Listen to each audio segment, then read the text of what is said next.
In other news now, Beijing has said that the visit of the North Korean leader Kim Jong-un will enhance the high-level exchanges of their friendly neighbors. This is a significant visit by Kim Jong-un to China and could set the tone for a possible meeting between him and the U.S. President Donald Trump. 应当说，中国始终是半岛核问题维护半岛和平稳定，推动半岛核问题能够得到一个和平的政治解决，中国始终是一支重要的推动力量。在过去我们就有过6方会谈，这样一个由中方发起，中方所主导的这么一个进程，而且取得过到目前为止，我仍然认为是一个最积极的这么一个成果。那么在今后，中方也继续会和相关各方一道共同努力，推动这么个进程。如果说中方是其中的一个因素的话，它始终是一个积极的因素。 And Kim is in China for a 3-day visit at the invitation of President Xi Jinping. He is accompanied by his wife and several senior officials. He set off from Pyongyang station on board his private train.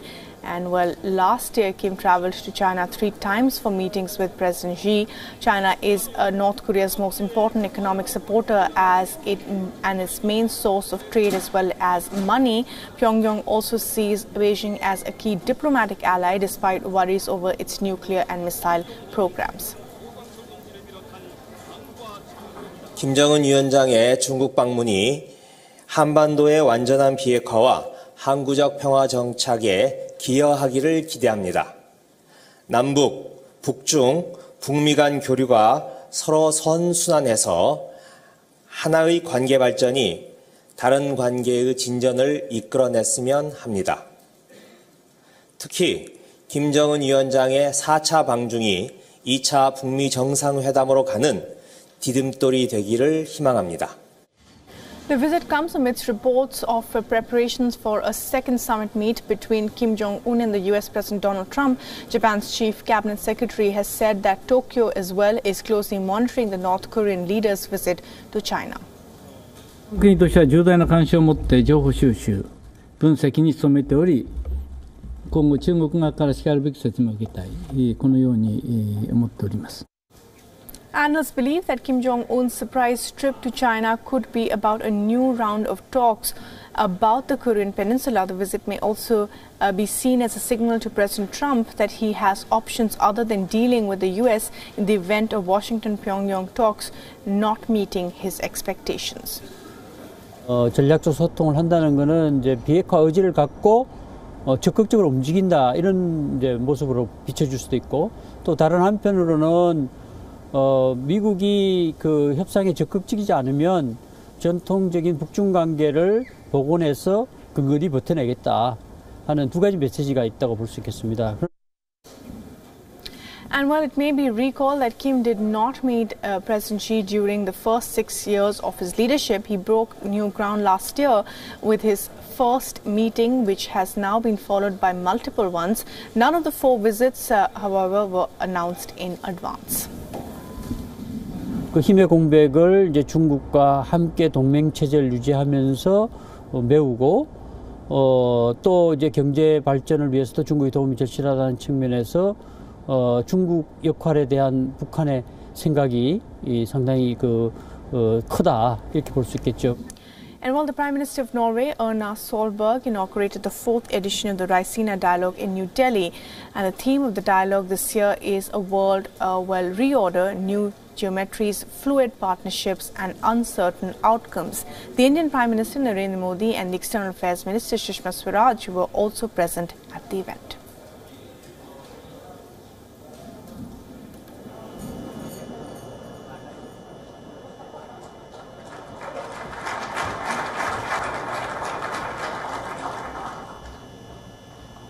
Prime Minister, as leaders of maritime nations, we both know that we have a special responsibility to protect the oceans as source for food, health and livelihoods.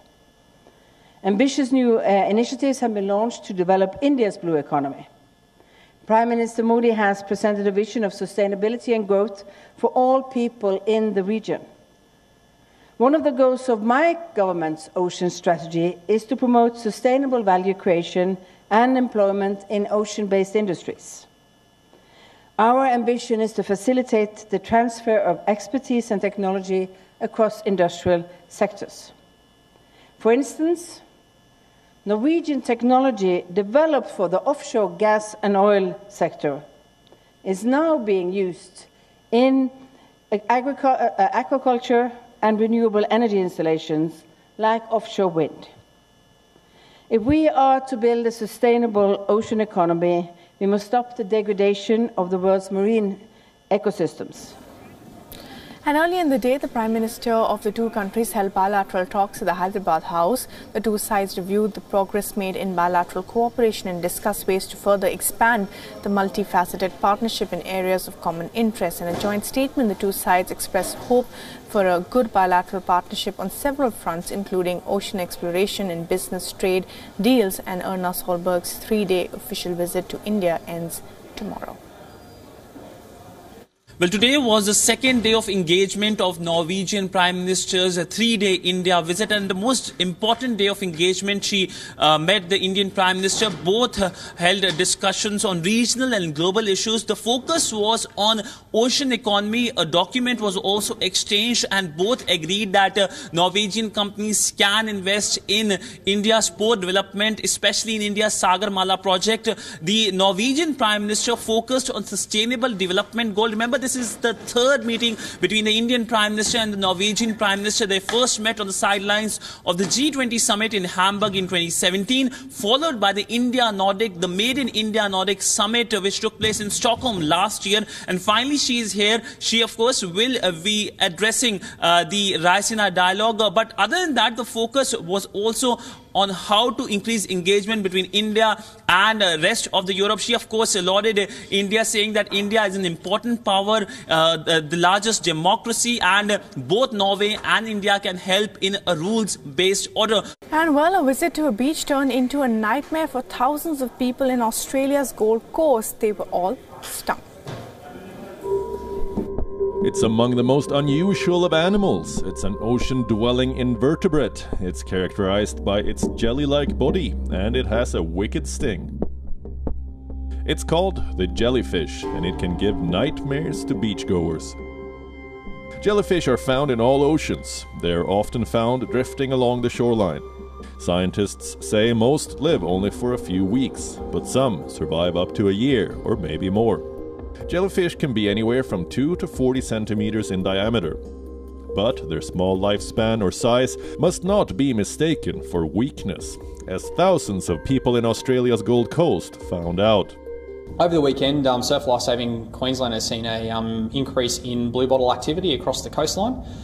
We've seen 3,500 stings, with a beach and water population of about 40,000 over the weekend. So we've had quite a large number of stings to the amount of people that have actually attended the beach. The marine invasion led to the closure of Northcliffe, Currumbin and Tugun beaches on Sunday. 3,500 people stung by jellyfish. Look, stay away from them. We do treat some stings from people that have actually walked on blue bottles across the beach. So the blue bottles will generally be around where the watermark is or the water tide. And if you're walking along, just pay a bit of extra attention because they still can be live and active and sting you on the foot. When stung, pain is inevitable. But victims are advised to remove stingers. Take a very hot shower, then apply ice. Strong easterly winds are driving the jellyfish toward the coastline. And this at a time when thousands of people are enjoying the beach during school holidays in Australia.